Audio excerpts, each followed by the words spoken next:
Hi, I'm Marty Levinson. Welcome to Northtown News Magazine, and we're here today to snip away at eminent domain. Hi, I'm Marty Levinson. Welcome to the Northtown News Magazine. Hi, I'm Marty Levinson, and welcome to the Northtown News Magazine.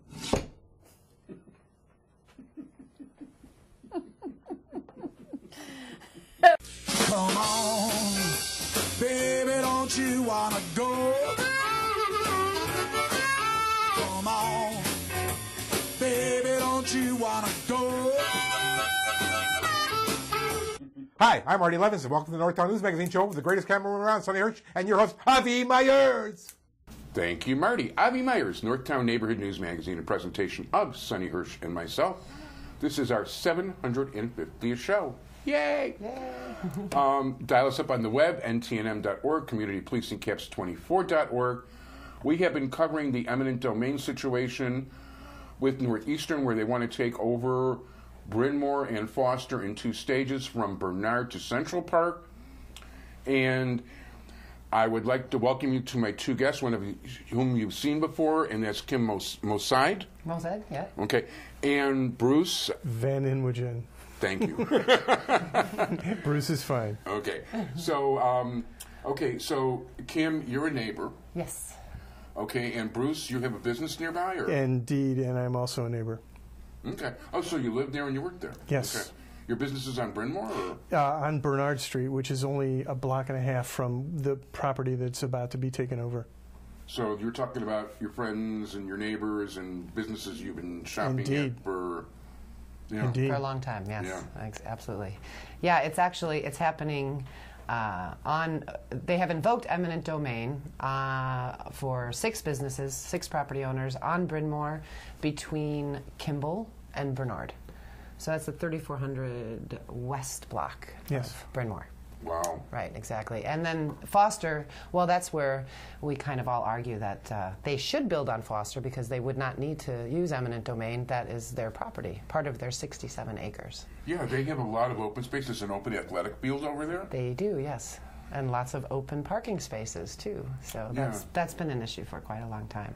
But since we met last time, there's been a couple of exciting things that have happened. Well, one thing I want to add to it, in the beginning, just so people know. Okay. Now, this money isn't going to Northeastern. This is money that would be going to a private developer. A private developer would be taking this over? The way that it works is that Northeastern University purchases the property, either through negotiation with the property owners or through eminent domain. Either way, they will get paid, the property owners.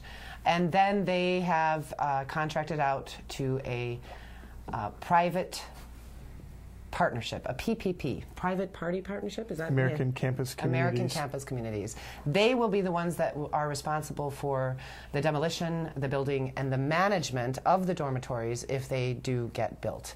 So Northeastern, company. Yes, it is a private company. Yeah. It is going to a private massive developer. private company. Northeastern was not actually get the building for 40 years, so it is leased to ACC for 40 years. Wow. Yeah. ACC is a massive publicly held company with $2.5 billion in net equity.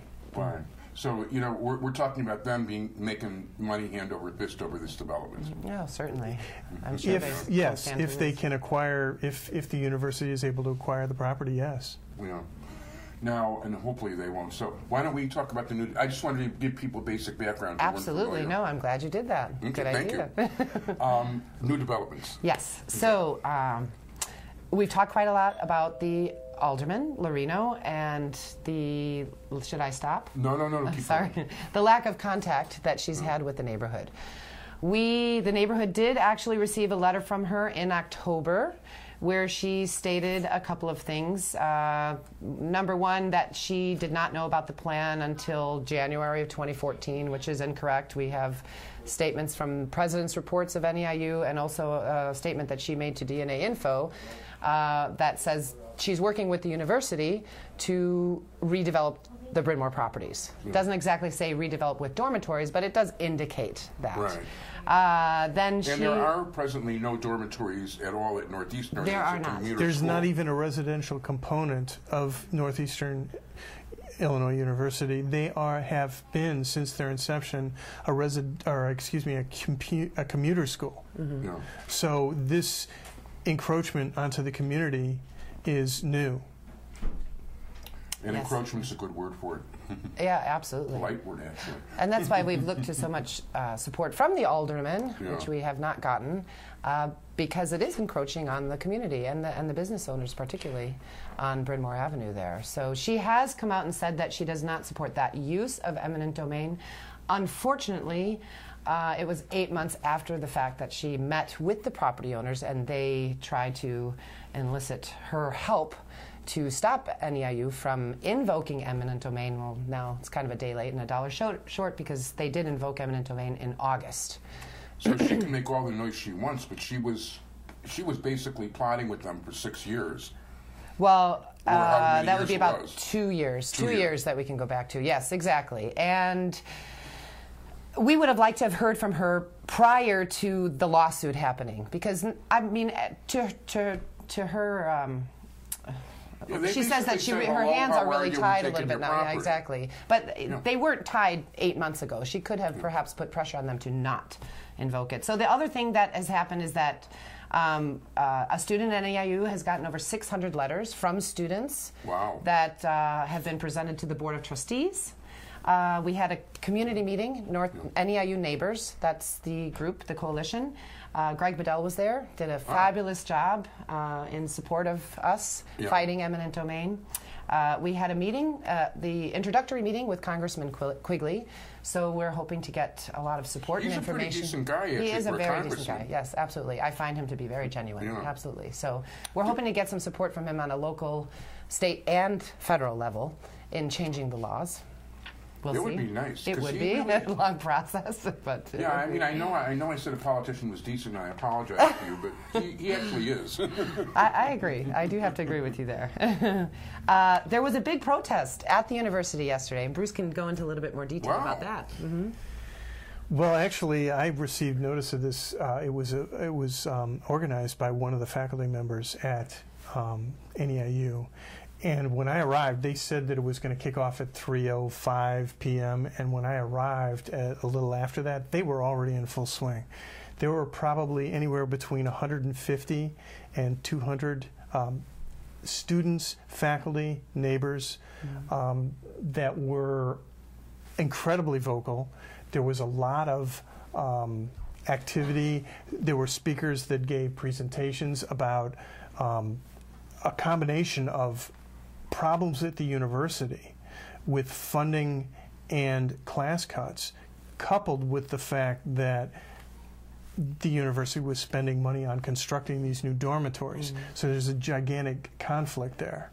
And this is part of what they were attempting to bring to the administration in their advocacy. And I was really surprised and very impressed at the level of participation. That's pretty cool. I love, that's one of the things I like about college is demonstrations. Yeah. It's rare in these days, at least in terms of the demographic that I'm accustomed to, with my son who's 22 years old. And when he was in college, he was never really, an advocate for anything. I mean, he was like, he talked to me, but he wasn't involved in these groups, and there weren't a lot of people in his generation that are. And to see this happening in the community right now, I think is really important.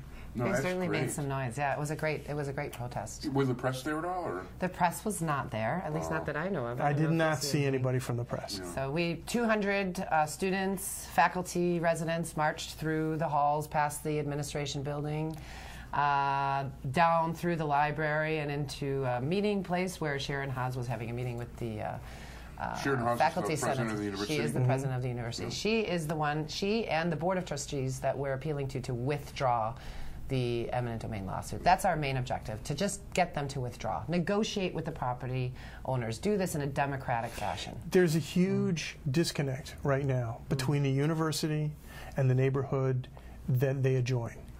The university is projecting the idea that they are working with the neighborhood's best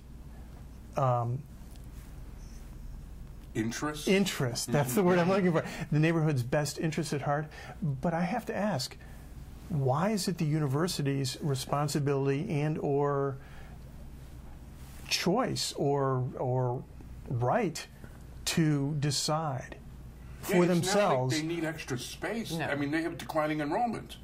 Yes. And I didn't see them in anybody's top 500 lists either for universities. No. Well, that's the thing, Avi, is that their enrollment is declining. They're canceling classes, which stops the students from graduating on time. Wow. And they're cutting teachers, taking time away from the teachers. Their pay is getting lowered, and it's really a much larger issue than just the eminent domain. But the eminent domain ties into that, and that's why we've been able to garner so much support from the students and the faculty, because this directly affects them. It's funds being spent on something other than what their core competencies are, which is educating these kids. Yeah, but we're going to have to talk about press releases and getting them out, because it's a shame the press wasn't there yesterday. It was. Well, it appears that the university is using eminent domain as the path of least resistance. They don't want to engage the neighborhood. They want to use whatever, they want to act as an agent of government because they can, not because they should. Yeah. And they want to condemn this property, take it, and then figure out later how exactly they're going to use it, because they've been unable to project to anyone in the neighborhood who has asked exactly what it is they want to do. Really? Yeah. They will not. They have obviously contracted with ACC to do this development, but they have told us directly that they do not know exactly how that's going to happen. Well, we know it's all about money. You know. It is about money, but you know, one of the nice things about that neighborhood, it's got a character. It does. You know, it's got a very different character. It's not like, you know, it's not like everything's McDonald's and Burger King or, you know, like franchise this or franchise that. And I mean, for all we know, they're looking to put franchise this and franchise that and change the character. Certainly, it would change the character. And the thing is that we don't really want to leave it up to a government agency to redevelop an area, a community. Well, that's something that can happen. We've seen what's happened with the Supreme Court Kalo versus the City of New London, which was the actual Supreme Court case that initiated the change from public use to public purpose. And that's the key thing with eminent domain, is the shift from the use of public use to public purpose. And that's what gives them the opportunity to say that this is in the public's best interest rather than this is a public use. I'd like to see the Supreme Court revisit that. I know what the New York Times did when they took over somebody's private building in New York. And to eminent domain for a newspaper, give me a break. Well, the original Kalo versus the City of New London, the result of that has ended up in a significant stretch of property that is now completely vacant and unused. Right. This specific case. And Clarence Thomas, one of the Supreme Court justices, wrote a unique opinion about what exactly might happen should this happen, should this be invoked. And it was almost prescient, because it happened there, and it could very easily happen here. Wow. Certainly. There's no guarantees that it will succeed. No guarantees that it'll succeed, and I don't see why it would, and I don't see why they have to mess with this. And there's a lot better things you can do with $50 million, considering the state is $200 billion in debt. Absolutely.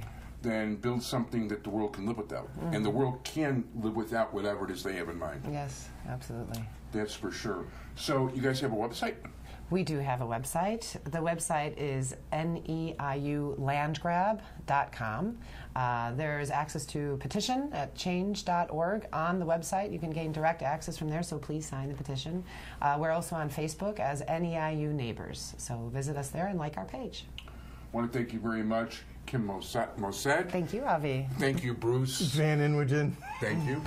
And thank you for joining us. And hey, this is a righteous cause, so join in against stop Northeastern from doing what they're doing. It's really un-American, and let's keep a nice, safe, and it's a really good neighborhood too over there. Let's keep it intact. Agreed. Okay. Thank you very much for being here, and good luck in the battle. Thank you for having us. My pleasure.